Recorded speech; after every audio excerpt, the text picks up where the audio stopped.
Hello friends, स्वागत है आपका एक बार फिर से मेरे चैनल पर। और स्टोरी तो आप लोग सुन ही रहे हैं। स्टोरी को जो रिस्पांस मिल रहा है उसके हिसाब से आगे स्टोरी देने का मन नहीं कर रहा है, लेकिन अ, वो कहते हैं ना कि भले ही एक पर्सन हो लेकिन थिएटर पे मूवी लगती है।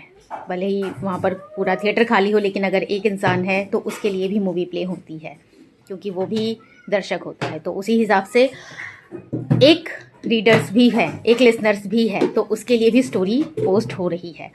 ये उनके लिए नहीं है जो मुझे अनसब्सक्राइब कर देते हैं या फिर जो लाइक कमेंट नहीं कर रहे। ये उनके लिए है जो अभी भी सब्सक्राइब किए हुए हैं और अगले स्टोरी का इंतज़ार कर रहे हैं। तो हाँ, एपिसोड आ रहे हैं और जब तक आप लोग जुड़े हुए हैं एपिसोड आते रहेंगे। बस आप ही लोगों से उम्मीद है, थोड़ा सा सपोर्ट कीजिए यार, थोड़ा सा चैनल को सब्सक्राइब कीजिए, फ्रेंड सर्कल में फैलाइए ताकि मुझे भी अच्छा ग्रोथ मिले। और मैसेज को पूरा सुनिए, आगे की इंपॉर्टेंट मैसेज। अरुणिमा ने जब अमृता ताई को अपनी तरफ देखा हुआ पाया तो वह थोड़ी सी झिझक गई और जल्दी से अपना चेहरा नीचे कर लिया। अमृता ताई ने मुस्कुराते हुए अरुणिमा को देखकर कहा, ये कौन है आस्तिक? आस्तिक ने अरुणिमा को देखा और अपनी घूरती हुई निगाहों से उसे पास आने का इशारा किया। अरुणिमा ने जल्दी से अपना चेहरा नीचे किए हुए तेज तेज कदमों से आस्तिक के पास आ गई। अगर वह ऐसा नहीं करती तो इसे आस्तिक अपनी बेइज्जती मानता। आस्तिक ने अरुणिमा के कंधे पर हाथ रखते हुए उसे सामने की तरफ करते हुए कहा, अमृता ताई, यह मेरी पत्नी है अरुणिमा। अमृता ताई की आंखों में चमक आ गई और उन्होंने हैरानी से अरुणिमा को ऊपर से लेकर नीचे तक निहारने लगी। और अचानक ही अमृता ताई के चेहरे की मुस्कान और लंबी हो गई। अरुणिमा आगे बढ़ती है और अपनी साड़ी के आंचल को अपने सर पर रखते हुए उनके पैर छूने के लिए झुकता ही है कि अमृता ताई अरुणिमा के कंधे पर हाथ रखते हुए कहती है, अरे नहीं नहीं बेटा, तुम तो इस घर की लक्ष्मी हो। अमृता ताई अरुणिमा के चेहरे को अपने हाथों में भरते हुए निहारती है और फिर अचानक ही उसे गले लगा लेती है। अरुणिमा से अलग होने के बाद अमृता ताई अरुणिमा के गाल पर हाथ रखते हुए आस्तिक से कहती है, आस्तिक, मुझे लगा नहीं था तुम इतनी प्यारी, इतनी सुंदर और इतनी संस्कारी लड़की से शादी करोगे। तभी कीर्ति वहां पर कूदते हुए आती है और कहती है, तो ताई आपको क्या लगा था, भाई ने किसी टू पीस बिकनी पहनने वाली अंग्रेजन से शादी की हुई है? कीर्ति के ऐसा कहने पर सब लोग हंसने लगते हैं और अमृता ताई भी हंसने लगती है। अरुणिमा उन्हें देखकर मन ही में कहती है, शायद यह अमृता ताई एक अच्छी औरत है। यह इस मॉन्स्टर की जितनी क्रूर और जालिम नहीं है। शायद मैं इनके बारे में गलत सोच रही थी। सब लोग महल के अंदर आ जाते हैं। लिविंग रूम में बैठकर सब लोग प्रणाली की शादी के बारे में बात कर रहे थे। प्रणाली इंटरनेट पर सिलेक्टेड डिज़ाइन को अमृता ताई को दिखा रही थी और उनसे सजेशन मांग रही थी।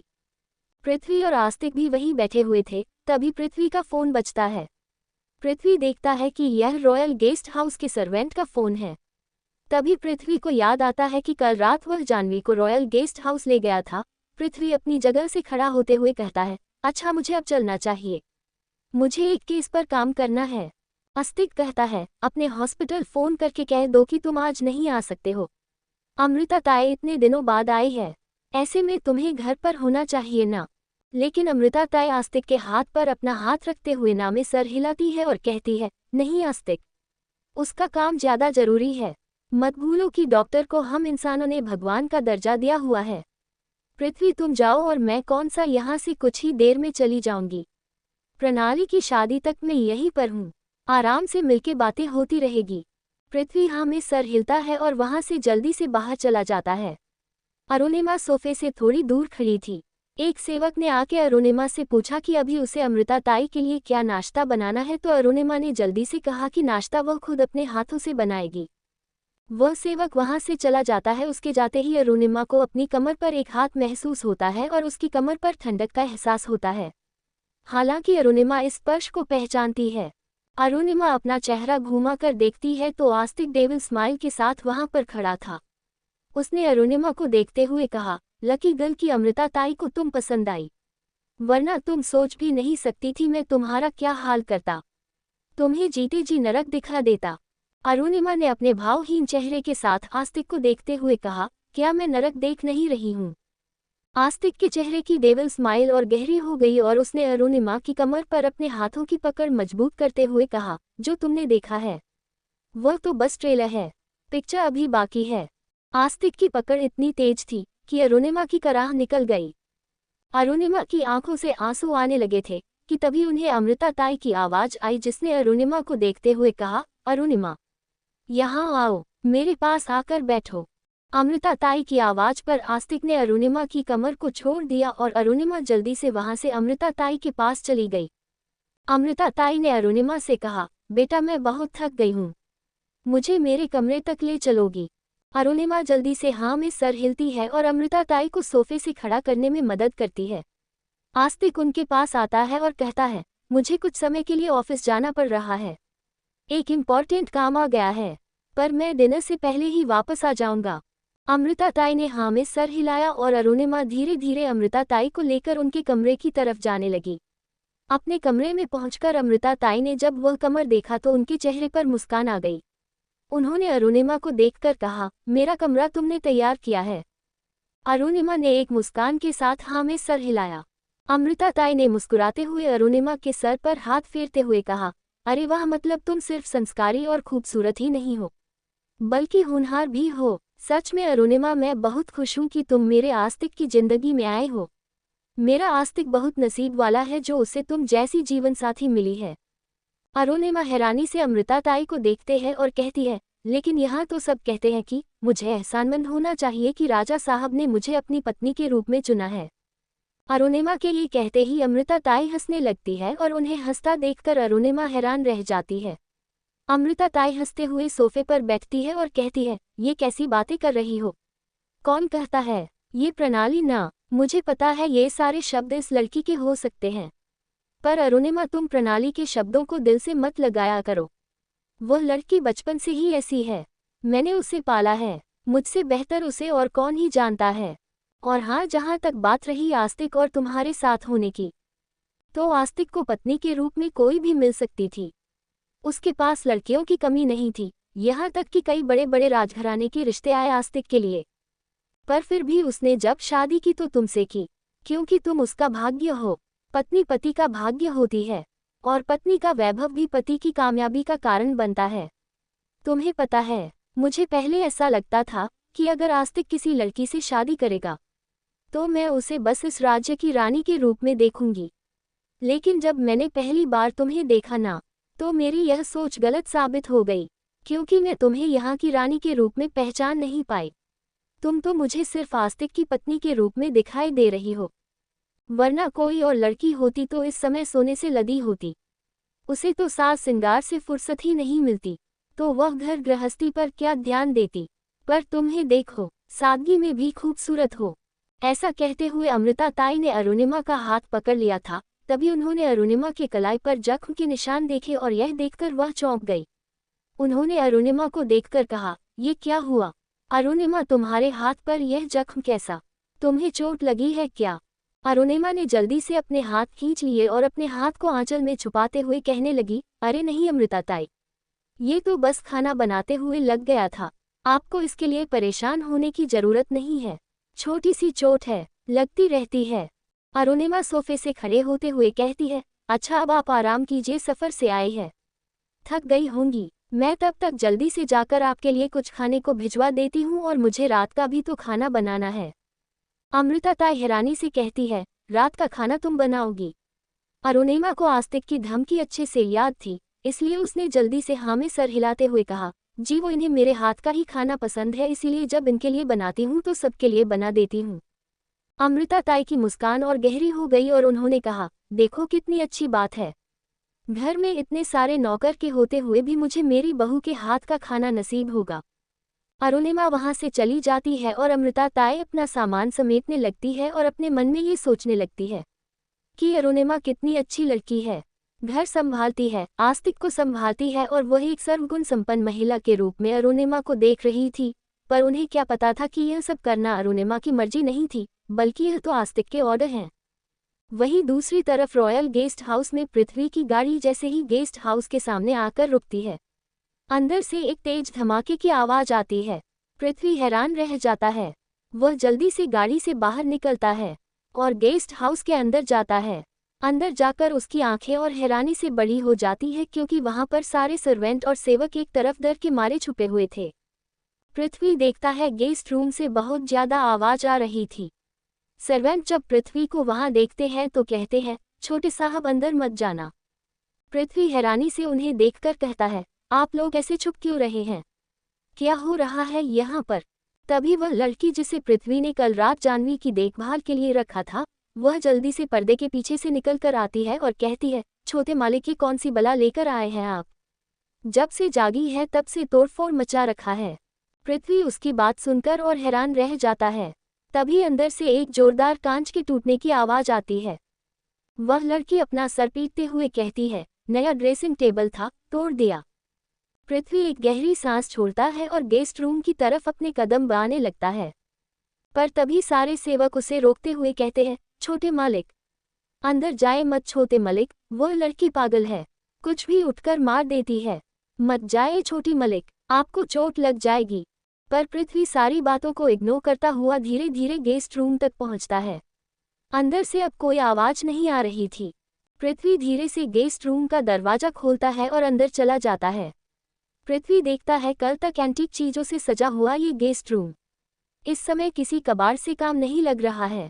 सारी चीज टूट फूट कर फर्श पर बिखरी हुई है। पृथ्वी धीरे कदमों से उन टूटे हुए हिस्सों को अपने पैरों से साइड करता हुआ अंदर की तरफ जाता है, पर पृथ्वी की आंख छोटी हो जाती है। यहाँ पर कोई भी नहीं था, गेस्ट रूम पूरा खाली था। तभी पृथ्वी के कान बजते हैं और पृथ्वी चौकन्ना हो जाता है। उसे एहसास हो जाता है कि जानवी पीछे है, और तभी पृथ्वी अचानक से पलटकर जानवी का हाथ पकड़ लेता है, क्योंकि जानवी ने एक लोहे का गुलदस्ता पृथ्वी को करने के लिए उठा रखा था। पृथ्वी जानवी का हाथ पकड़कर उसे धकेलता हुआ दीवार पर ले जाता है, और तभी जानवी और पृथ्वी एक दूसरे की आंखों में देखते हैं। पृथ्वी की आंखों में कुछ भी नहीं था, पर जानवी की आंखें अंगारों जैसी लाल हो रखी थी। जानवी तेज तेज सांस ले रही थी और उसका पूरा चेहरा गुस्से से भरा हुआ था। पृथ्वी की नज़र जानवी के बाजू पर जाती है, जहां से इस समय खून निकल रहा था। इतनी ज्यादा वायलेंस होने की वजह से जानवी का जख्म खुल गया था और उसमें से खून निकलने लगा था। पृथ्वी ने धीरे से जानवी की आंखों में देखते हुए कहा, तुम्हारे जख्म खुल गए हैं, उनमें से खून निकल रहा है, मुझे पट्टी चेंज करनी होगी। लेकिन जानवी ने किसी घायल नागिन की तरह पृथ्वी को देखते हुए गुस्से में कहा, कौन हो तुम? पृथ्वी के चेहरे पर छोटी सी मुस्कान आ जाती है और वह कहता है, जान पहचान भी हो जाएगी, पहले अपना इलाज करवा लो। पर जानवी ने गुस्से में पृथ्वी को देखते हुए कहा, मुझे कोई इलाज नहीं करवाना है, हाथ छोड़ो मेरा, मुझे जाना है यहाँ से।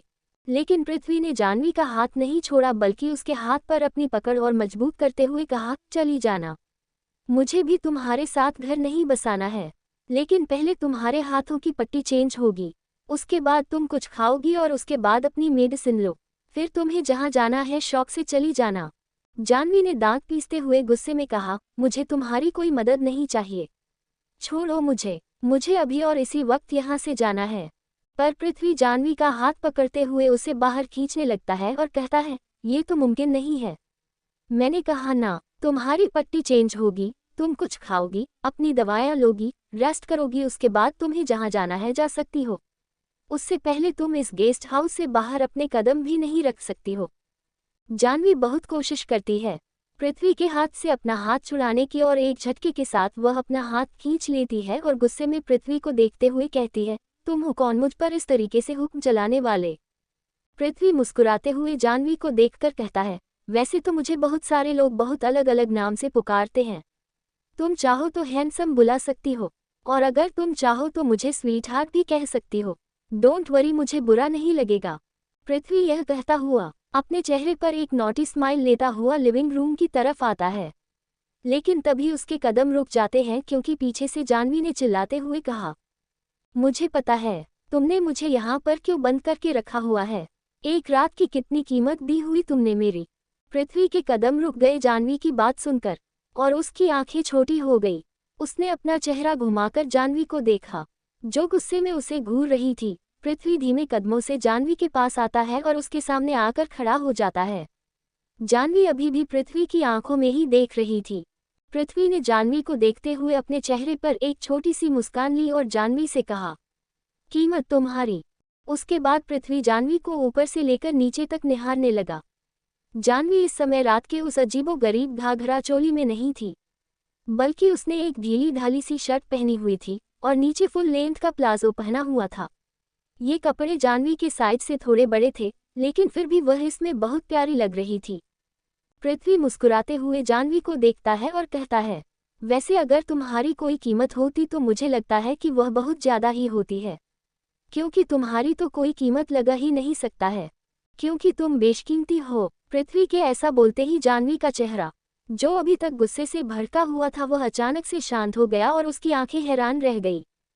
पृथ्वी ने धीरे से अपना हाथ बढ़ाकर जानवी के हाथों को पकड़ा और उसे अपने साथ ले जाने लगा और जानवी बिना किसी जोर जबरदस्ती के बस हैरानी से पृथ्वी को देखकर उसके पीछे पीछे चलने लगी। पृथ्वी जानवी को लेकर लिविंग रूम में आता है और उसे सोफे पर बैठा देता है। जानवी भी हैरानी से पृथ्वी को देख रही थी। एक सर्वेंट जल्दी से फर्स्ट एड बॉक्स लेकर आता है और पृथ्वी उसमें से कॉटन एंटीसेप्टिक निकाल के जानवी के खुले हुए जख्म की ड्रेसिंग करने लगता है। जानवी अभी भी अपनी बड़ी बड़ी आंखों से पृथ्वी को घूर रही थी, जब तक पृथ्वी ने पूरी ड्रेसिंग न कर ली। जानवी ने अपनी पलकें तक नहीं झपकाई थी। पृथ्वी जानवी के जख्म पर पट्टी बांधकर उस पट्टी को कैंची से काटते हुए कहता है, माना मैं बहुत हैंडसम हूँ, पर इन बड़ी बड़ी आंखों से मुझे ऐसे मत देखो। ऐसा लग रहा है कि तुम निगाहों से ही मेरा चीरहरण कर रही हो। अचानक से जानवी अपनी पलकें झपकाती है और अपना चेहरा दूसरी तरफ घुमा लेती है। जब पृथ्वी ने जानवी की ड्रेसिंग कर दी और फर्स्ट एड बॉक्स में सामान रख उसे दोबारा बंद करने लगा तो जानवी ने कहा, हो गया तुम्हारा, तो अब मैं जा सकती हूँ यहाँ से। पृथ्वी घूरकर जानवी को देखता है और कहता है, जख्म बाजू पर लगा है और असर कानों पर हो गया। अभी अभी मैंने कहा ना कि तुम्हें इसके बाद कुछ खाना है, फिर मेडिसिन लेनी है, फिर रेस्ट करना है। उसके बाद तुम जहाँ मर्जी वहाँ जा सकती हो। वैसे तो मुझे अच्छा लगता है जब कोई मेरी बातें बार बार सुनता है, लेकिन यह एक ही बात मैं बार बार रिपीट करते हुए बोर हो गया हूँ। तुम कहो तो मैं रिकॉर्ड करके दे सकता हूँ, ताकि तुम्हें याद रहे कि मैंने क्या कहा है। अब तक एक सर्वेंट जल्दी से वहाँ पर नाश्ते की ट्रे लेकर आ जाता है। उसमें 2 वेज सैंडविच और ऑरेंज जूस रखे हुए थे। जैसे ही वह सर्वेंट उस ट्रे को टेबल पर रखता है, जानवी जल्दी से एक सैंडविच उठा लेती है और उसे अपने मुंह में ठुसते हुए खाने लगती है। पृथ्वी और वह सर्वेंट दोनों जानवी को ऐसा खाता देख हैरान रह जा रहे थे, क्योंकि उस सैंडविच में से आधा खाना तो जानवी के मुंह पर लग गया और आधा कपड़ों पर गिर रहा था। जानवी ने बड़ी मुश्किल से वह एक सैंडविच खा लिया और फिर जल्दी से वह ऑरेंज जूस का गिलास उठाते हुए उसे झटके से पीने लग गई। 2 सांस में ही जानवी ने वह पूरा ग्लास खत्म कर दिया और उसे टेबल पर पटकते हुए कहा, खाना हो गया। दवाएं। पृथ्वी हैरान रह जाता है। उसकी नज़र जानवी पर थी और अपने एक हाथ को इशारे में हिलाते हुए उसने उस सर्वेंट से दवाएं लाने के लिए कहा। वह सर्वेंट जल्दी से जानवी के लिए मेडिसिन लेकर आता है। जानवी ने जल्दी से उस मेडिसिन को उठाया और उसे बिना पानी के ही गटक लिया। उसके बाद उसने पृथ्वी को देखते हुए कहा, मेडिसिन भी हो गई, अब रेस्ट करना है। जानवी पृथ्वी के साथ सोफे पर बैठी हुई थी। वह उस सोफे से उठती है और पृथ्वी के सामने वाले सोफे पर जाकर बैठ जाती है। वह अपने पैर को सोफे पर पूरी तरह से फैला लेती है और एक तकिया को अपने सर के नीचे रखते हुए उस सोफे को बैग की तरह इस्तेमाल करती है। जानवी आंख बंद करके लेट गई थी और पृथ्वी और वह सर्वेंट उसे हैरानी से देख रहे थे। 5 मिनट ही बीते होंगे कि जानवी अपनी आंखें खोलती है और सोफे पर उठकर बैठ जाती है। वह पृथ्वी को देखते हैं और कहती है, आराम भी हो गया तो अब मैं यहाँ से जा सकती हूँ। पृथ्वी को पता चल गया कि जानवी यह सब क्यों कर रही है। वह अपनी जगह से खड़ा होता है और जानवी पर गुस्सा करते हुए कहता है, देखो, मुझे कोई शौक नहीं है तुम्हें यहाँ पर रखने का। तुम घायल हो, तुम्हारे हाथ पर गोली लगी है और मैं पेशे से एक डॉक्टर हूँ, और मेरा पहला काम है अपने घायल मरीजों को सही करना। अगर तुमने सारे काम कर लिए हैं और आराम भी कर लिया है तो ठीक है। मैं चाहता हूँ कि तुम शाम तक यहाँ पर और आराम करो। उसके बाद तुम्हें जहाँ जाना है तुम जा सकती हो। कहो तो मेरा ड्राइवर तुम्हें छोड़ आएगा, लेकिन उससे पहले यहाँ से बाहर निकलने की सोचना भी मत। पृथ्वी सर्वेंट की तरफ मुड़ता है और उसे देखकर कर कहता है, मैडम को दोपहर के खाने में खिचड़ी देना, बिना मसाले वाली। जानवी गुस्से में पृथ्वी को देखते रह गई और पृथ्वी वहां से चला गया। वहीं दूसरी तरफ रॉयल ऑफिस में आस्तिक अपने केबिन में बैठा कोई फाइल चेक कर रहा था। तभी उसके दरवाजे पर दस्तक होती है और आस्तिक का असिस्टेंट कहता है, राजा साहब, कोई मिस्टर सक्षम तलवार आपसे मिलने आए हैं। आस्तिक अपने असिस्टेंट से कहता है, हाँ हाँ, उसे मैंने ही बुलाया है, अंदर भेज दो। असिस्टेंट हाँ में सर हिलता है और वहां से चला जाता है। 2 मिनट बाद ही आस्तिक के दरवाजे पर दस्तक होती है और सक्षम अंदर आता है। वह मुस्कुराते हुए आस्तिक को देखता है और कहता है, नमस्ते राजा साहब। आस्तिक भी सक्षम को देखकर कहता है, अरे सक्षम जी, आपको फॉर्मेलिटी करने की जरूरत नहीं है, आइए बैठिए।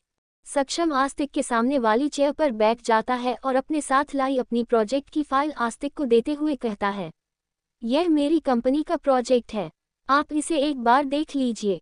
आस्तिक सक्षम के हाथ से वह फाइल लेता है और उसे देखने लगता है। सारी फाइल चेक करने के बाद वह सक्षम से कहता है, सक्षम जी, मुझे उम्मीद नहीं थी कि आप इतने बड़े लेवल पर काम करने के बावजूद भी यहाँ इस छोटी सी जगह पर अपनी कंपनी शुरू करना चाहते हैं।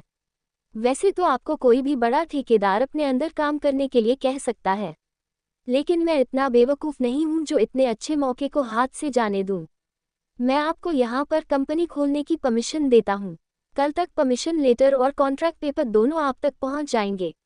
लेकिन कोई भी बड़ा बिजनेसमैन इतना बड़ा अपने फायदे के बिना तो कर नहीं सकता है। सक्षम हंसने लगता है और आस्तिक को देखकर कहता है, राजा साहब, आप खुद यहाँ के राजा हैं। दौलत, शोहरत और रुतबे में आप कहीं से भी पीछे नहीं हैं और ऐसे में अगर आप मुझसे किसी चीज़ के फायदे की उम्मीद करते हैं तो यह मेरे लिए खुशनसीबी होगी कि मैं इतने बड़े आदमी को कुछ दे पा रहा हूँ। वैसे आपको मुझसे क्या चाहिए? आपके आने वाले फैशन शो में मेरी बहन डिजाइनर के तौर पर सबके सामने आए। सक्षम हैरान रह जाता है। वह कहता है, राजा साहब, वैसे मुझे कोई शक नहीं है कि आपकी बहन अच्छी डिजाइनर होगी, लेकिन जहाँ तक मैंने सुना है उनका अपना फैशन हाउस है। आपको लगता है अपना फैशन हाउस होने के बावजूद वह मेरे टेक्सटाइल कंपनी के लिए डिज़ाइन करेगी? आस्तिक कहता है, बिल्कुल करेगी। प्रणाली मेरा कहा कभी नहीं टाल सकती है। सक्षम ने भी कहा, अगर ऐसी बात है तो मुझे कोई परेशानी नहीं है उनके साथ काम करने में। आस्तिक बहुत खुश होता है। फिर वह अपनी चेयर से उठता है और कहता है, इतनी बड़ी डील होने वाली है हमारी, एक छोटा सा सेलिब्रेशन तो बनता है। सक्षम और आस्तिक सोफे पर बैठते हैं और दोनों के हाथों में एक एक ड्रिंक थी। दोनों ने चीयर्स किया और ड्रिंक करने लगे। सक्षम जैसे ही अपना ग्लास नीचे टेबल पर रखता है, वैसे ही आस्तिक की नज़र सक्षम के हाथ पर जाती है। सक्षम के हाथ में एक टैटू है जिसमें लैटिन भाषा में कुछ लिखा हुआ है। आस्तिक हैरानी से कहता है, सक्षम जी, यह आपके हाथ में किस तरीके का टैटू है? बड़ा यूनिक है और काफ़ी अच्छा भी लग रहा है। सक्षम अपना टैटू आस्तिक के सामने करते हुए कहता है, हाँ, ये टैटू काफ़ी यूनिक है और काफ़ी अनोखा भी है। दरअसल ये लैटिन भाषा में मेरी छोटी बहन का नाम है। आस्तिक उस टैटू को देखकर मुस्कुराता है और फिर सक्षम से कहता है, लगता है आप भी अपनी बहन से बहुत ज़्यादा प्यार करते हैं, जैसे कि मैं अपनी बहनों से करता हूँ। सक्षम की हंसी फीकी हो जाती है और वह धीरे से हाँ में कर हिलाते हुए कहता है, बहुत ज़्यादा।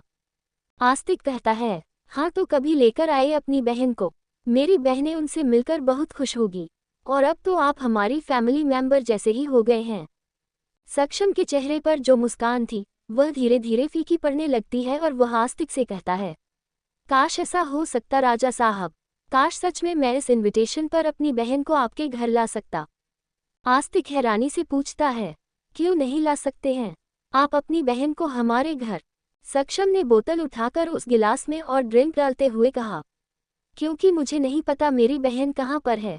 आस्तिक ये सुनकर हैरान हो जाता है और कहता है, आप कहना क्या चाहते हैं? सक्षम ने कहा, दरअसल बात ऐसी है कि मेरी बहन बचपन में ही खो गई है और अब वह कहाँ है ये कोई नहीं जानता है। आस्तिक हैरान रह गया। उसने जल्दी से अपने हाथ में पड़ी हुई ड्रिंक को टेबल पर रखा और सक्षम से कहा, आई एम सॉरी सक्षम जी, मुझे नहीं पता था, सॉरी अगर मैंने आपका दिल दुखाया हो तो। सक्षम कहता है, कोई बात नहीं राजा साहब, आपको पता थोड़ी ना था। आस्तिक ने कहा, आपकी बहन बचपन में ही खो गई है, मतलब कहीं चली गई है क्या? सक्षम ने कहा, नहीं कहीं चली नहीं गई है। दरअसल जब मेरी बहन 4 साल की थी तो हमारी आया उसे चुरा कर ले गई। हम दोनों भाई बहन के लिए एक आया रखी गई थी क्योंकि मेरी माँ उन दिनों बहुत ज़्यादा बीमार रहने लगी थी और पापा मेरी माँ को लेकर ज़्यादातर परेशान ही रहा करते थे। हम दोनों की परवरिश अच्छे से नहीं हो पा रही थी, इसीलिए मेरे पापा ने एक औरत को हम दोनों की देखभाल के लिए रखा था, लेकिन वह औरत मेंटली तौर पर थोड़ी डिस्टर्ब थी क्योंकि धीरे धीरे उसने मेरी बहन से नज़दीकियाँ बहुत ज़्यादा बढ़ा ली थी। मेरी बहन उस समय छोटी सी बच्ची थी, नासमझ थी, उसे पता ही नहीं चला उसके साथ क्या हो रहा है और फिर एक दिन वह मेरी बहन को लेकर गायब हो गई। पापा ने बहुत ढूंढा, पुलिस में कंप्लेंट की, पूरा शहर सर पर उठा लिया था, लेकिन इतने के बावजूद भी वह औरत फिर दोबारा नहीं मिली। आस्तिक को बहुत अफसोस हुआ। उसने कहा, सक्षम जी, मुझे बहुत बुरा लगा ये जानकर कि आपकी बहन बचपन में ही खो गई है। मैं चाहूंगा कि आपकी बहन जल्द से जल्द आपको मिल जाए। कोई अपना जब बिछड़ता है तो मुझे पता है कितना दुख होता है। आस्तिक कुछ सोचता है और कहता है, वैसे आपकी बहन तो बहुत छोटी रही होगी ना? जब खो गई थी तो अब तो काफी बड़ी हो गई होगी। तो अब अगर वह आपके सामने आ भी जाएगी तो आपको पता कैसे चलेगा? सक्षम ने कहा, उसके हाथ में भी टैटू होगा। आस्तिक हैरान रह जाता है और वह कहता है, क्या आपकी बहन के हाथ में भी टैटू है? सक्षम ने हाँ में सर हिलाते हुए कहा, हाँ, दरअसल मेरी बहन के हाथ में भी बिल्कुल वैसा ही टैटू है जैसा मेरे हाथ में है। मेरे हाथ में उसका नाम लिखा हुआ है और उसके हाथ में मेरा नाम लिखा हुआ होगा। इसीलिए तो मुझे तलाश है एक ऐसी लड़की की जो अपने हाथों में अपने भाई का नाम लेकर घूम रही है। पता नहीं कहाँ है वह। आस्तिक ने कहा, मुझे बहुत अफसोस हुआ ये जानकर, लेकिन मैं सच में चाहता हूँ कि आपकी खोई हुई बहन आपको जल्द ही मिल जाए। और आप फिक्र मत कीजिए, आपकी ये कोशिश एक दिन रंग जरूर लाएगी। सक्षम भी हाँ में सर में कर हिलता है। वही शारदा जी अपने कमरे में खड़ी कुछ सोच रही थी। उनके चेहरे के पल पल बदलते एक्सप्रेशन उनके मन के भाव बताने में कामयाब नहीं हो पा रहे थे। वह जल्दी से कुर्सी से खड़ी होती है और अलमारी के पास जाती है। वह अलमारी खोलती है और उसमें से एक तस्वीर को बाहर निकलती है। इसमें शारदा जी मौजूद थी और उनके साथ एक आदमी था। शारदा जी उस आदमी के सीने से लगी हुई थी और उस आदमी ने भी शारदा जी को अपनी बाहों में भर रखा था। शारदा जी उस तस्वीर पर हाथ फेरते हुए कहती है, दुनिया में जितना प्यार मैंने तुमसे किया है उतना मैंने किसी से भी नहीं किया है, और तुम्हारे प्यार को बचाने के लिए मैंने अरुणिमा की बलि चढ़ाई है। मुझे पता है तुम्हारा सपना जो तुम पूरा नहीं कर सके, और मैंने तुमसे वादा किया था कि मैं उसे पूरा करूंगी। मेरा यकीन करो, मैं तुम्हारे सपने को पूरा करने के लिए कुछ भी कर सकती हूँ। इसके लिए अगर रास्ते में अरुणिमा आए या मिश्री, मुझे उन्हें रास्ते से हटाने में समय नहीं लगेगा। लेकिन यह मेरा तुमसे वादा है कि एक दिन हमारा सपना जरूर साकार होगा, और मैं क्या हूँ ये कभी किसी को नहीं पता चलेगा। मेरी एक चेहरे पर लगे दूसरे चेहरे की परत कभी कोई नहीं देख पाएगा। लेकिन मुझे लगता है इस समय मेरा सबसे बड़ा दुश्मन वह आस्तिक रायचंद है। शाम का वक्त, महल, सब लोग डाइनिंग टेबल पर रात का खाना खा रहे थे। अरुणिमा सर्वेंट के साथ मिलकर सबको रात का डिनर सर्व कर रही थी। एक बार सर्व कर देने के बाद अरुणिमा वापस अपनी जगह पर जाकर बैठ रही थी। उसे जमीन पर बैठता देखकर अमृता ताई हैरानी से कहती है, अरे अरुणिमा, तुम नीचे जमीन पर क्यों बैठ रही हो? यहाँ हमारे साथ आकर बैठो। अमृता ताई के ऐसा कहने पर सब हैरानी से एक दूसरे की शक्ल देखने लगते हैं। यहाँ तक कि आस्तिक के हाथ भी रुक जाते हैं और वह भी अमृता ताई को देखने लगता है। उसने तो इस बात पर गौर भी नहीं किया था कि अमृता ताई इस बात पर सवाल जरूर करेगी। लेकिन अरुणिमा के अंदर आस्तिक का डर तो अभी भी था, इसलिए वह अपनी जगह से हिल भी नहीं रही थी। आस्तिक ने अरुणिमा को देखकर कहा, ताई ने कहा ना कि यहाँ पर आकर बैठो, तो यहाँ आओ। अरुणिमा धीरे धीरे करके डाइनिंग टेबल के पास आती है और सबसे आखिरी वाले कुर्सी के पास जाने लगती है कि अमृता ताई कहती है, तुम वहाँ क्यों बैठ रही हो सबसे अलग? यहाँ बैठो, आस्तिक के बगल में। उसे किसी चीज की जरूरत होगी तो कौन देगा? ये दूसरा झटका था वहाँ पर। ये सुनते ही आस्तिक को खांसी आने लगी। अमृता ताई जल्दी से एक जग से पानी गिलास में डालने लगती है, लेकिन तभी अरुणिमा दूसरा गिलास पकड़ते हुए जल्दी से आस्तिक के पास आती है और उसे पानी का गिलास पकड़ाती है। आस्तिक जल्दी से गिलास लेकर पानी पीने लगता है और अमृता ताई कहती है, देखा, मैंने अभी अभी यही तो कहा था, उसे किसी चीज की जरूरत होगी तो कौन देगा उसे? तुम यहाँ बैठो उसके पास। आस्तिक की एक तरफ प्रणाली बैठी हुई थी और दूसरी तरफ अमृता ताई। ऐसे में अरुणिमा कहाँ बैठती? अमृता ताई ने प्रणाली को देखकर कहा, प्रणाली, कुछ ही दिनों में तुम्हारी शादी होने वाली है, और ये कुर्सी टेबल अपने साथ ससुराल नहीं लेकर जाओगी। अब तो अपने भाई का हाथ छोड़ दो, वह भी शादीशुदा है, उसकी भी घर गृहस्थी है। तुम दूसरी तरफ जाकर बैठो। प्रणाली ने गुस्से से कहा, यह मेरी जगह है और मैं कहीं नहीं जाने वाली हूँ। अमृता ताई ने एक गहरी सांस छोड़ी और कहा, ठीक है, तो फिर मैं ही यहाँ से उठ जाती हूँ। अरुणिमा, तुम यहाँ आकर बैठो।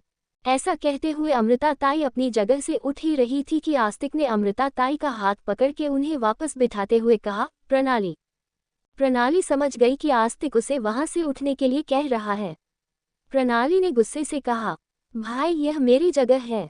आस्तिक ने घूर कर प्रणाली को देखा। उसकी नज़र ही काफ़ी थी प्रणाली को चेतावनी देने के लिए। उसके आगे प्रणाली ने कुछ नहीं कहा और गुस्से से अपनी जगह से उठ गई। लेकिन उसकी गुस्से भरी नज़र अरुणिमा के ऊपर बनी हुई थी। प्रणाली कीर्ति के दूसरी तरफ जाकर बैठ गई। अब वो जगह खाली थी। अमृता ताई ने कहा, बैठो अरुणिमा। पृथ्वी और कीर्ति के चेहरे पर एक हल्की सी मुस्कान आ जाती है। शादी के बाद ये पहली बार था जब अरुणिमा आस्तिक के साथ बैठकर खाना खा रही थी। वह दोनों सच में अरुणिमा के लिए बहुत बुरा महसूस करते थे, पर अपने भाई के सामने वह अरुणिमा को कुछ कह भी नहीं सकते थे, क्योंकि वह दोनों जानते थे अगर उन्होंने अरुणिमा का साथ दिया तो इसमें अरुणिमा की गलती नहीं होगी, लेकिन फिर भी आस्तिक के गुस्से का सामना उसे ही करना पड़ेगा। पर आज उन दोनों ने अरुणिमा को देखा तो दोनों के चेहरे पर मुस्कान आ गई। अरुणिमा अपनी नज़रें नीचे करते हुए उस कुर्सी पर बैठ जाती है। एक सर्वेंट जल्दी से अरुणिमा के पास बिना मसाले का उबला हुआ चिकन लेकर आता है। अरुणिमा को अब इसकी आदत हो गई थी। उसे पता था कि यह उसका रोज का खाना है, इसीलिए उसकी मर्जी हो या ना हो उसे यही खाना होगा, या तो ये खाए या फिर भूखी रहे। अरुणिमा धीरे धीरे करके उस खाने को खाने लगी। अमृता ताई जब उसे उबला हुआ चिकन खाते हुए देखती है तो मुस्कुराते हुए कहती है, तुम्हें नॉनवेज पसंद है। अरुणिमा हैरानी से अमृता ताई को देखते हैं और सभी लोग उन्हें देखने लगते हैं।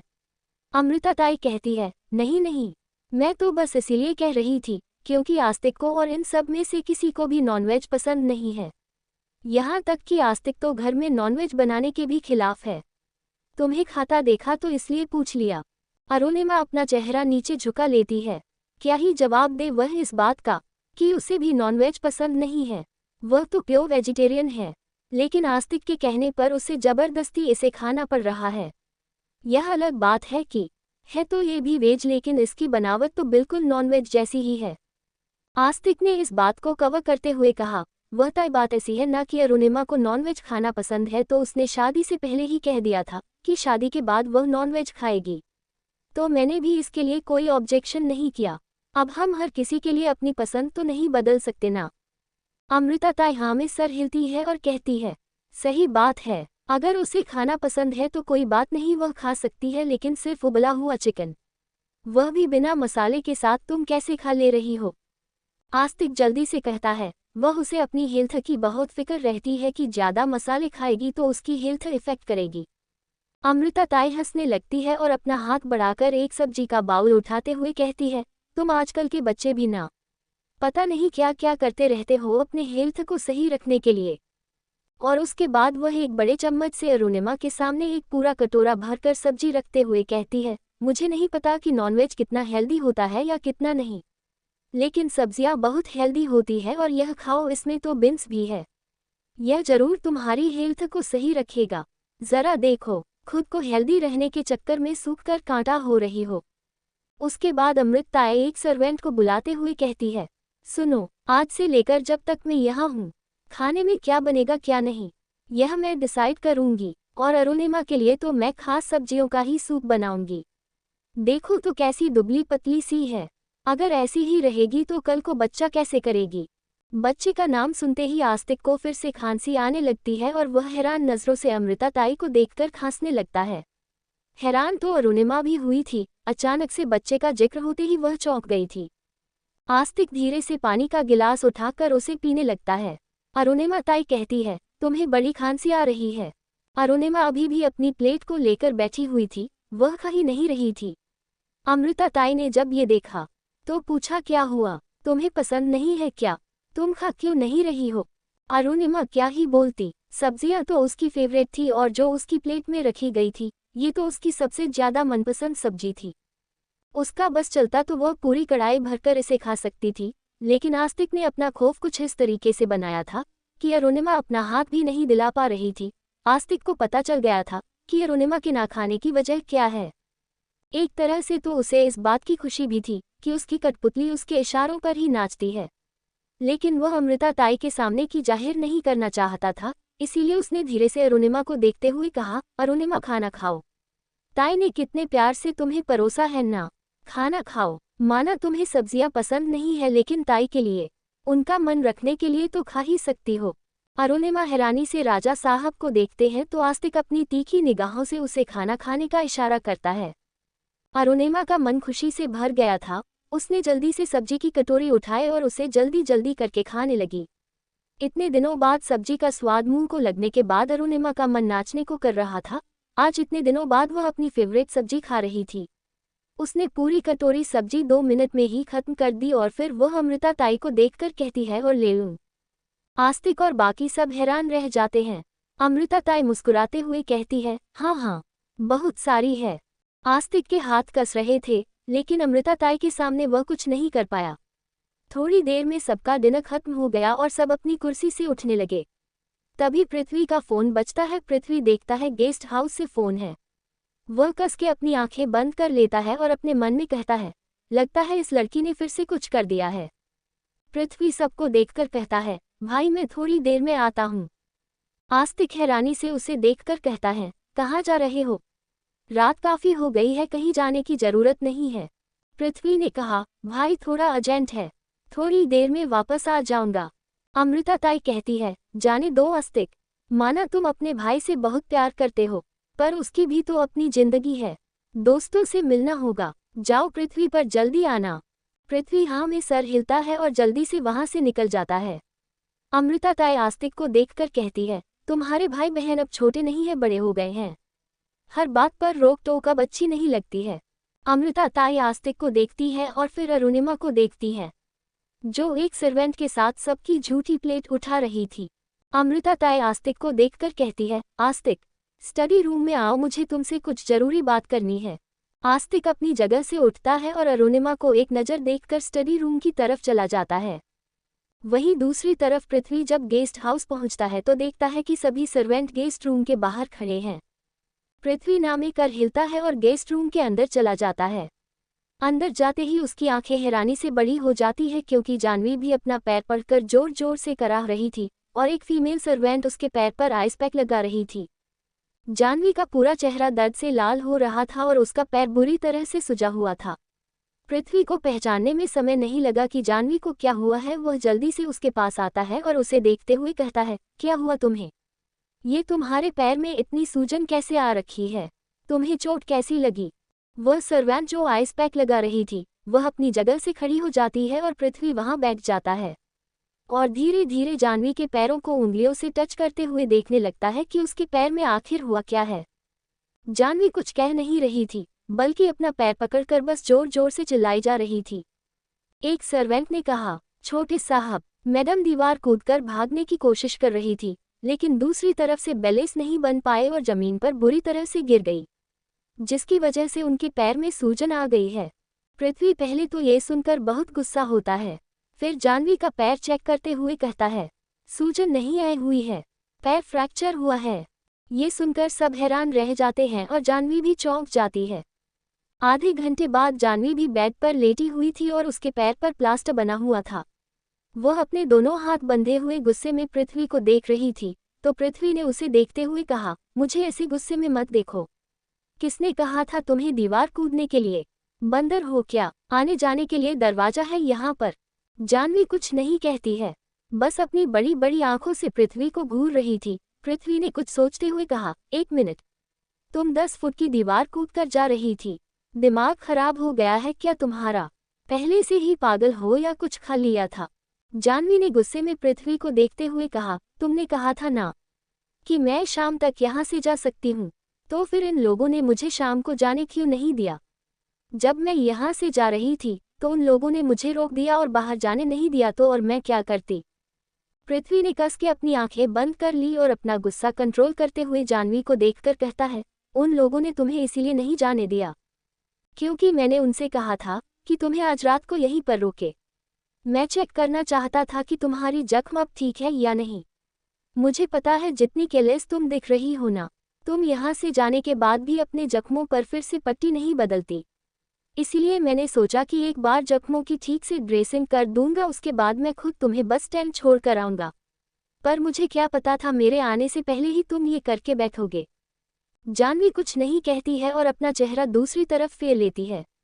लेकिन पृथ्वी का गुस्सा अभी भी शांत नहीं हुआ था। उसने जानवी को देखते हुए गुस्से में कहा, प्रॉब्लम क्या है तुम्हारी? किसी चीज की तकलीफ है क्या तुम्हें? और तुम्हें ऐसा क्यों लग रहा है कि मैं तुम्हें जबरदस्ती यहाँ पर रख रहा हूँ? मुझे कोई शौक नहीं है तुम्हें यहाँ रखने का। तुम घायल हो सिर्फ इसलिए तुम्हें यहाँ पर रखा जा रहा है। कहाँ तुम 1-2 दिन में ही यहाँ से जा सकती थी, पर अब पैर तोड़कर बैठी हुई हो। रहो 15 दिन अब यहीं पर। जानवी बड़ी बड़ी आंखों से पृथ्वी को देखने लगती है और नमे सर हिलाते हुए कहती है, 15 दिन? नहीं नहीं, बिल्कुल भी नहीं। मुझे तो अभी यहाँ से जाना है। तुम समझ नहीं रहे हो, मैं यहाँ नहीं रह सकती हूँ। मेरा दिल्ली जाना बहुत जरूरी है। पृथ्वी घूरकर जानवी को देखता है और कहता है, तुम राजस्थान से दिल्ली क्या लंबी करते हुए जाओगी? समझ नहीं आ रहा है? तुम्हारे पैर में फ्रैक्चर हुआ है। 15 दिन का बेड रेस्ट चाहिए तुम्हें। आस्तिक, सच सच बताना, क्या तुम अरुणिमा के साथ गलत व्यवहार कर रहे हो? मैंने उसके शरीर पर कुछ निशान देखे हैं और वह निशान कोई मामूली निशान नहीं थे। मुझे सच बताओ, क्या तुम कुछ ऐसा तो नहीं कर रहे हो ना जो तुम्हें बिल्कुल भी नहीं करना चाहिए? अमृता ताई ने साफ लफ्जों में आस्तिक से पूछ लिया। आस्तिक ने अमृता ताई को देखकर हैरानी जताते हुए कहा, ताई, आप कैसी बातें कर रही हैं? मैं कुछ समझ नहीं पा रहा हूँ। आप किस बारे में बोल रही है? अमृता ताई ने सख्ती से कहा, अरुणिमा, मैं जब से आई हूँ देख रही हूँ वह तुम्हारे सामने डरी डरी सी रहती है। क्या परेशानी है उसे? वह तुमसे इतना डरती क्यों है? उसके शरीर पर वह जख्मों के निशान, वह कैसे आए हैं? और यह डाइनिंग टेबल पर क्या सीन चल रहा था? वह नीचे जमीन पर बैठकर क्यों खाना खाने गई थी? क्या तुम उसे नीचे बिठाकर खाना खिलाते हो? आस्तिक की भौहें तन गई और उसका चेहरा सख्त हो गया। उसने हैरानी से अमृता ताई को देखकर कहा, किसने कहा ये सब? अरुणिमा ने कहा है ना। लेकिन अमृता ताई ने आस्तिक को देखकर कहा, नहीं, उसने मुझे कुछ भी नहीं कहा है, बल्कि एक औरत होने के नाते मैंने महसूस किया है। आस्तिक, सच सच बताओ, क्या तुम अरुणिमा के साथ गलत व्यवहार कर रहे हो? क्या तुमने उसे मारा है? आज शाम को जब वह मेरी अलमारी में कपड़े लगा रही थी तो मैंने उसकी कमर पर बैट के निशान देखे हैं। आस्तिक का मन गुस्से से भर गया। उसे लगा ये सब अरुणिमा ने ही अमृता ताई से कहा है। आस्तिक ने अमृत ताई को देखकर कहा, ताई, आप गलत समझ रही हैं, ऐसा कुछ भी नहीं है। और जहां तक बात रही उसके शरीर पर कुछ घाव के निशान की, तो अरुणिमा रात में थोड़ी वाइल्ड हो जाती है। आप तो समझ सकती हैं, नई नई शादी हुई है, ऐसे में मुझे मेरी पत्नी की ख्वाहिश पूरी करनी होती है। ताई प्लीज, आप यहाँ पर प्रणाली की शादी के लिए आए हैं ना, तो आप उसकी शादी पर ही ध्यान दीजिए ना। मेरी और अरुणिमा के बीच की जो भी बात है वह हम दोनों का निजी मामला है। आप इसमें नहीं पड़िए तो बेहतर है। अमृता ताई ने आस्तिक की बात तो सुनी, लेकिन उन्हें आस्तिक की बातों पर भरोसा नहीं हो रहा था। उन्होंने हैरानी से पूछा, तुम जो कह रहे हो वह सच है ना? कहीं ऐसा तो नहीं कि तुम मुझसे कुछ छुपा रहे हो?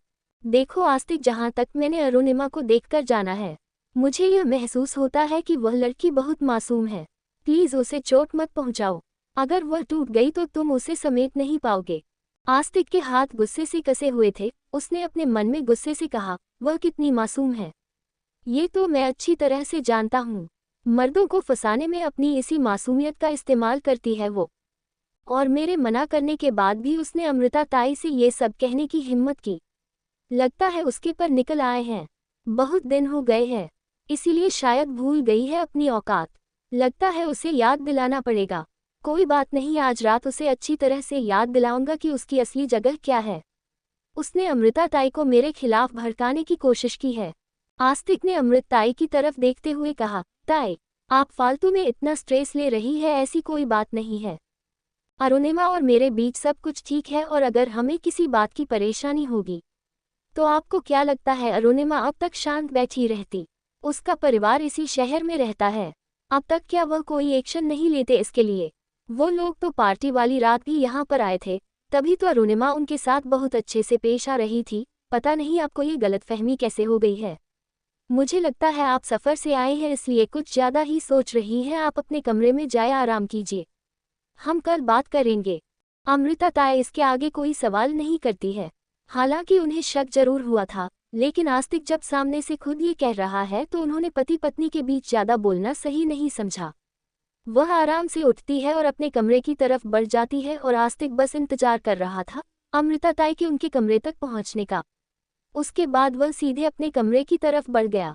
हर एक बढ़ते कदम के साथ आस्तिक का गुस्सा बढ़ता जा रहा था। अरुणिमा की हिम्मत कैसे हुई अमृता ताई के साथ इस तरीके से बात करने की? मैंने उसे मना किया था, उसकी वजह से अमृता ताई को कितना स्ट्रेस लेना पड़ा। उन्होंने मुझसे पहली बार सवाल जवाब किया है।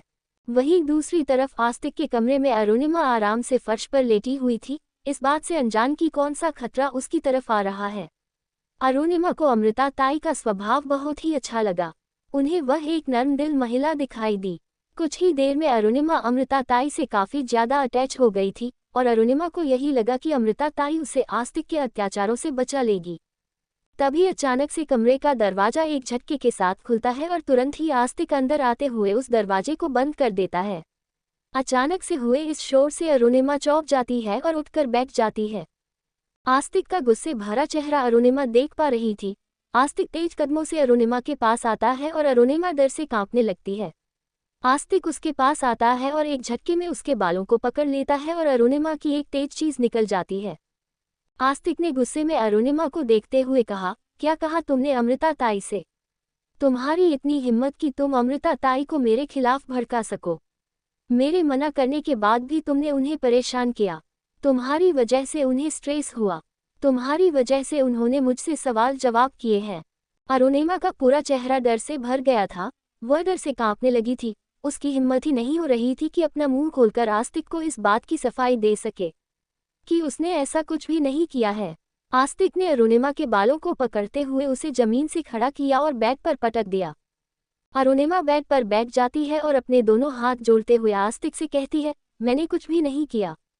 मैंने उन्हें कुछ भी नहीं बताया है। उन्होंने खुद ही अंदाजा लगाया है, पर मैंने उनसे कुछ भी नहीं कहा है। मेरा यकीन करो, मैंने उन्हें कुछ भी नहीं बताया है।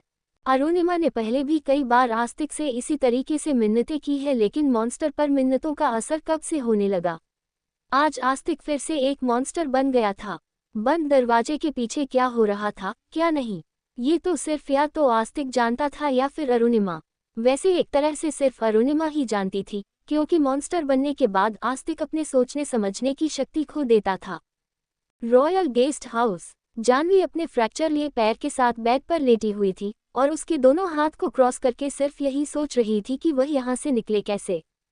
पृथ्वी को पता था कि जानवी फिर से कोई ना कोई नया कांड जरूर करेगी, इसीलिए वह आज रात गेस्ट हाउस में ही रुका था। उसने आस्तिक को एक मैसेज कर दिया था कि वह आज रात घर नहीं आ पाएगा, लेकिन आस्तिक ने वह मैसेज अभी तक देखा नहीं था, क्योंकि इस वक्त वह अपने कमरे में था और उसका फ़ोन स्टडी रूम में ही रह गया था। पृथ्वी अपने कमरे में बैठा हुआ सिर्फ यही सोच रहा था कि जानवी को दिल्ली जाने की इतनी भी क्या जल्दी है। अगर घर परिवार की बात है तो वह इन्फॉर्म भी कर सकती है कि यहाँ उसके साथ एक हादसा हो गया है, जिस वजह से वह अभी घर नहीं आ सकती है। लेकिन जानवी तो यहाँ से भागने की कोशिश कर रही है, जैसे कि पृथ्वी उसे कैद करके रख रहा है। पृथ्वी अपने ही सोच में बैठा हुआ था, तभी उसे बाहर से कुछ गिरने की आवाज़ आती है। पृथ्वी हैरान रह जाता है, कहीं जानवी को चोट तो नहीं लग गई होगी। वैसे भी वह लड़की एक हाथ और एक पैर से तो घायल है ही। पृथ्वी गुस्से से अपने कमरे से निकलता है और तेजी से गेस्ट रूम की तरफ बढ़ता है, पर जैसे ही वह दरवाजा खोलकर अंदर देखता है, उसकी आंखें हैरानी से बड़ी हो जाती है। उसका अंदाजा सही था, जानवी सच में अपने एक पैर पर खड़े होकर दूसरे पैरों पर खड़े होने की कोशिश कर रही थी और इसी चक्कर में पानी का जग गिर गया। पृथ्वी गुस्से में जानवी के पास आता है और उसे देखते हुए कहता है, दिमाग खराब हो गया है क्या तुम्हारा? चला जा नहीं रहा है और उठकर चलने की कोशिश कर रही हो। तुम्हें एक बार में कोई बात समझ में नहीं आती है क्या? जब मैंने कहा है कि तुम्हें बेड से नहीं उठना है, तो इस बात का तुम्हें मतलब क्यों नहीं समझ में आ रहा है? तुम्हारे पैरों में चोट लगी है, हाथों में चोट लगी है। जानवी पहले तो हैरानी से पृथ्वी को देख रही थी और फिर जब पृथ्वी नॉनस्टॉप बोले जा रहा था तो जानवी को भी गुस्सा आ गया और उसने साइड टेबल में से एक एप्पल उठाकर सीधे पृथ्वी के मुंह में डाल दिया। पृथ्वी की आंखें हैरानी से बड़ी हो गई और उसके मुंह में एप्पल था। जानवी पृथ्वी को देखती है और अपने दोनों हाथ कमर पर रखते हुए कहती है, समझ गई हूँ तुम्हारी बात। मैं बहुत अच्छे से समझ गई हूँ कि मुझे यहाँ से 15 दिन तक उठना नहीं है, लेकिन इसका मतलब यह नहीं है कि बेड पर पड़े पड़े ही सारे काम हो जाते हैं। टॉयलेट बाथरूम जाने के लिए तो इंसान उठेगा ही ना। क्या चाहते हो बेड पर कर दूँ? पृथ्वी ने भी अपने मुंह से वह एप्पल निकाला और उसे वापस टेबल पर रखते हुए जानवी से कहा, खबरदार जो बैग को गंदा किया तो, और अगर तुम्हें वॉशरूम ही यूज करना था तो सर्वेंट को आवाज दे देती। तुम्हारी हेल्प करता, खुद लंबी खेलने की क्या जरूरत थी।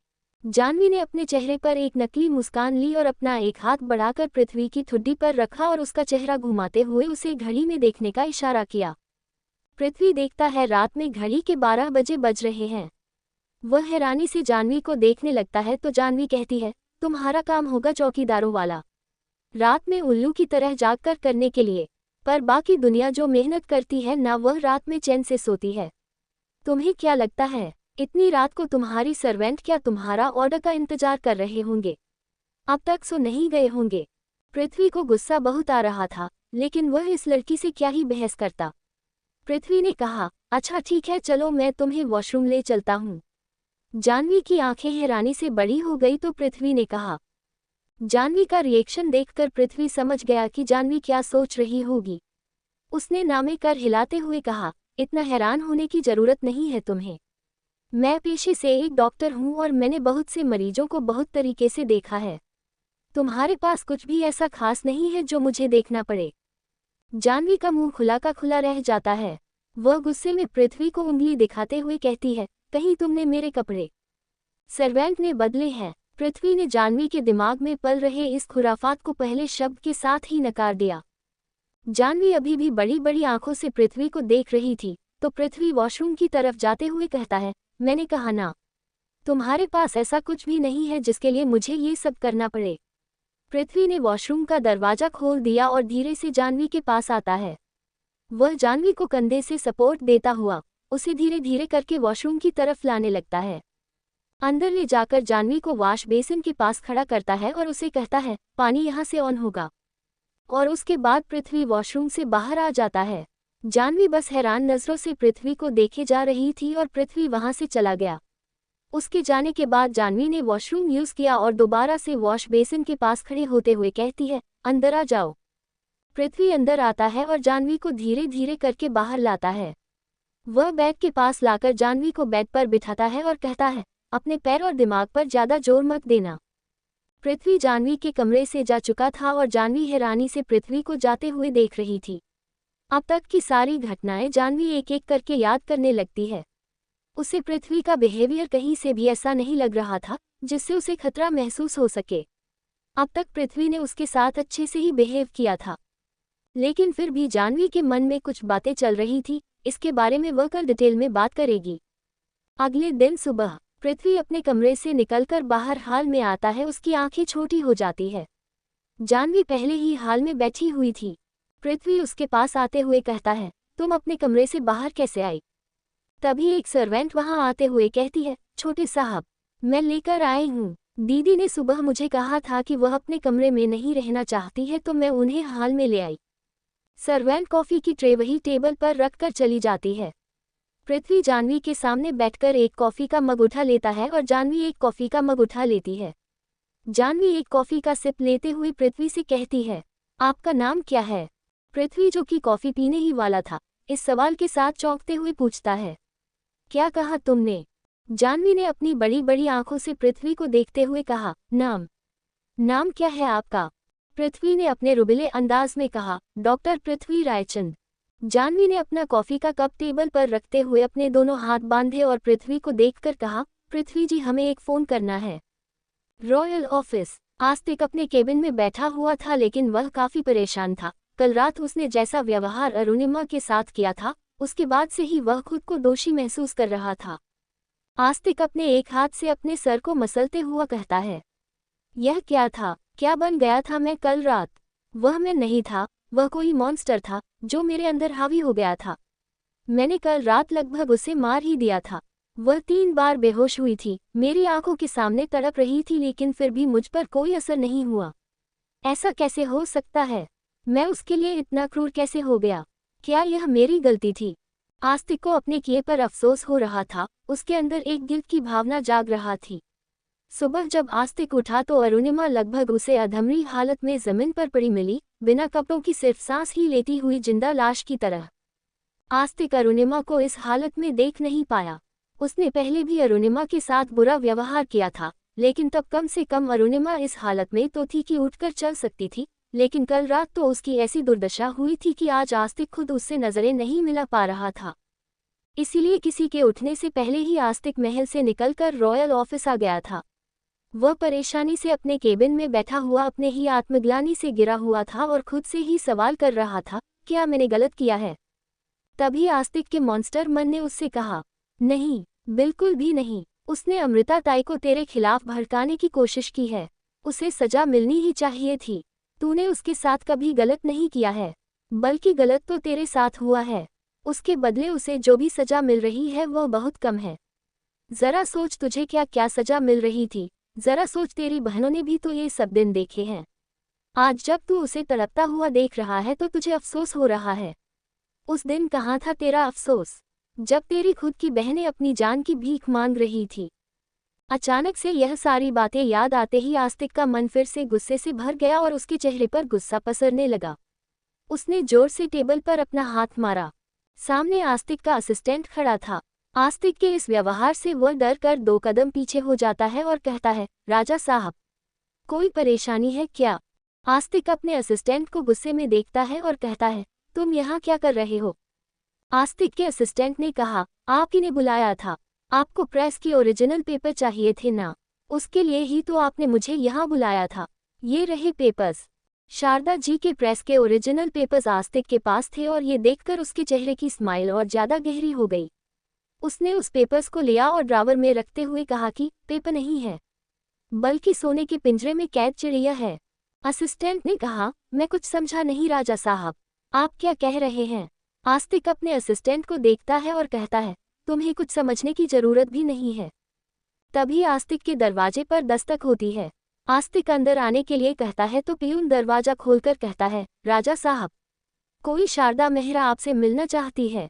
शारदा जी का नाम सुनते ही आस्तिक के चेहरे पर डेविल स्माइल आ जाती है और वो पियून से कहता है, अंदर भेज दो। पियून वहां से चला जाता है और आस्तिक का असिस्टेंट भी वहां से चला जाता है। अब केबिन में सिर्फ आस्तिक ही था और उसे पता था कि शारदा मेहरा यहाँ पर क्यों आए हैं। दरवाजा खुलता है और शारदा जी अंदर आते हुए कहती है, यह क्या है आस्तिक, आपने ऐसा कैसे कर दिया? मैंने कहा ना आपसे कि मैं शेयर्स खरीद लूंगी, तो फिर आपने इंतजार क्यों नहीं किया? आपने कैसे मेरी कंपनी किसी और को दे दी? आस्तिक अपनी रूबले अंदाज में बैठा था। शारदा जी के इस तरीके से कहने पर उसका चेहरा सख्त हो गया और वह अपना हाथ दिखाकर शारदा जी को रोकता है और कहता है, यह मेरा ऑफिस है, आपका घर नहीं है। यहाँ पर मुझसे बात करने का एक तरीका है। शारदा जी वैसे ही गुस्से में आग बबूला थी, लेकिन आस्तिक की बात सुनकर उन्होंने खुद के गुस्से पर काबू किया और एक गहरी सांस लेते हुए आस्तिक को देखकर कहा, राजा साहब, मेरी कंपनी आप किसी और को कैसे दे सकते हैं? छोटी सी प्रेस से आपका क्या फायदा है? उस प्रेस से हमारी रोजी रोटी है। अगर आप हमसे हमारी रोजी रोटी छीन लेंगे तो हम कहाँ जाएंगे? अरुणिमा की शादी मैंने आपसे इसी शर्त पर करवाई थी कि आप हमारे प्रेस को कुछ नहीं होने देंगे, लेकिन आपने अपना वादा नहीं निभाया और अब तो आपने मुझे पूरा सड़क पर कर दिया है। आस्तिक ने गुस्से में शारदा जी को देखकर कहा, क्या कहा आपने कि मैंने अपना वादा नहीं निभाया है? ऐसा कैसे कह सकती हैं आप? मैंने आपसे वादा किया था कि वहाँ की जमीन में वहाँ पर काम करने वालों के नाम कर दूंगा। वह मैंने कर दिया है। उस सड़क पर रेस्टोरेंट से लेकर मोची तक के पास अपनी जमीन है। और मैंने आपसे ये भी कहा था कि अरुणिमा से शादी करने के बाद मैं आपकी प्रेस को कुछ नहीं होने दूंगा। मैंने अपना वादा पूरी तरह से निभाया है। आपकी प्रेस अभी भी सही सलामत वहीं पर खड़ी है। हाँ, अब यह अलग बात है कि वह प्रेस अब आपकी नहीं है बल्कि किसी और के नाम हो गई है। इसमें मैं क्या कर सकता हूँ? उस प्रेस के जितने भी शेयर थे वह मेरी पत्नी के नाम थे और उसने वह शेयर्स हंसते हंसते मेरे नाम कर दिए। मुझे वह शेयर्स वैसे भी फालतू में नजर आ रहे थे, उसका कुछ प्रॉफिट तो था नहीं, इसलिए मैंने किसी और को बेच दिया। शारदा जी हैरानी से कहती है, किसी और को बेच दिया? अगर आपको वह शेयर्स फालतू दिख रहे थे तो आप मुझे दे देते, कम से कम उन्हें किसी और को तो नहीं देते। मिश्री की पढ़ाई, घर का खर्चा और मेरी उम्र भी नहीं है ऐसी कि मैं कहीं पर कोई और बिजनेस शुरू कर सकूं। ऐसे में आप वो शेयर्स किसी और को कैसे बेच सकते हैं? मैंने कहा था ना कि मैं वह शेयर्स आपसे खरीद लूंगी। आप कुछ समय इंतजार नहीं कर सकते थे? आप ये क्यों भूल गए कि मैं रिश्ते में आपकी सास लगती हूँ? कम से कम इसी नाते ही सही उस शेयर्स को मेरे नाम कर सकते थे। शारदा जी के ये कहते ही आस्तिक की आंखें छोटी हो गई। वह अपनी जगह से खड़ा होता है और अपने टेबल के पास चक्कर लगाते हुए कहता है, सासू माँ, रिश्ते का लिहाज तो मुझे बहुत अच्छी तरह से है, इसीलिए तो आप मेरी केबिन में अभी तक खड़ी है।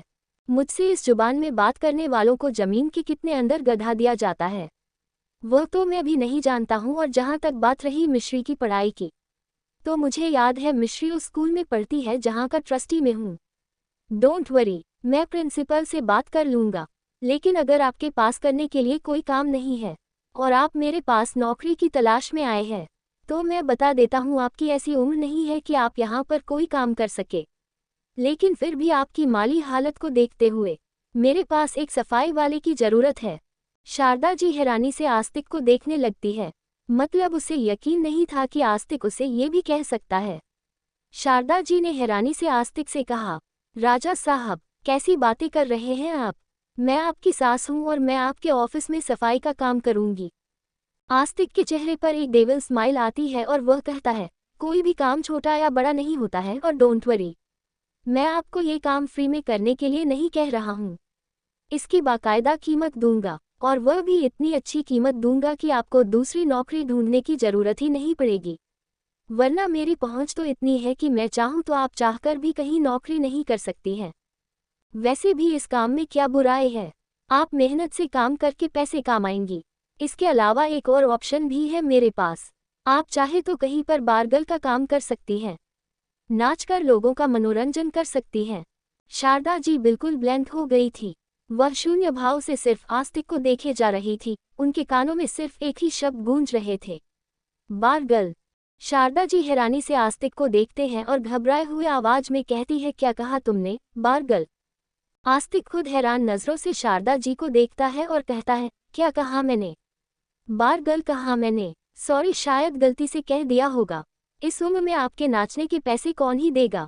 एक बात कहूँ, आपको देखकर लगता है कि अपनी जवानी में आप काफी मजेदार रही होंगी। शारदा जी हैरान नजरों से आस्तिक को देख रही थी और उसके कहे हुए शब्दों को समझ रही थी, या यूं कहे कि उसके तानों को महसूस कर रही थी। आस्तिक ने बेफिक्री के साथ कहा, खैर छोड़िए ये सब बातें, आप बताएं क्या आप मेरे यहाँ पर काम करने के लिए तैयार हैं? शारदा जी रॉयल ऑफिस से बाहर आती है और वह टैक्सी स्टैंड पर जाकर पीछे पलटकर रॉयल ऑफिस को देखती है। शारदा जी की आंखों से आंसू बह रहे थे।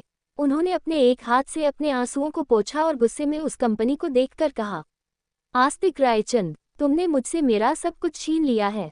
मैं तुम्हें अपने हाथों से मारूंगी।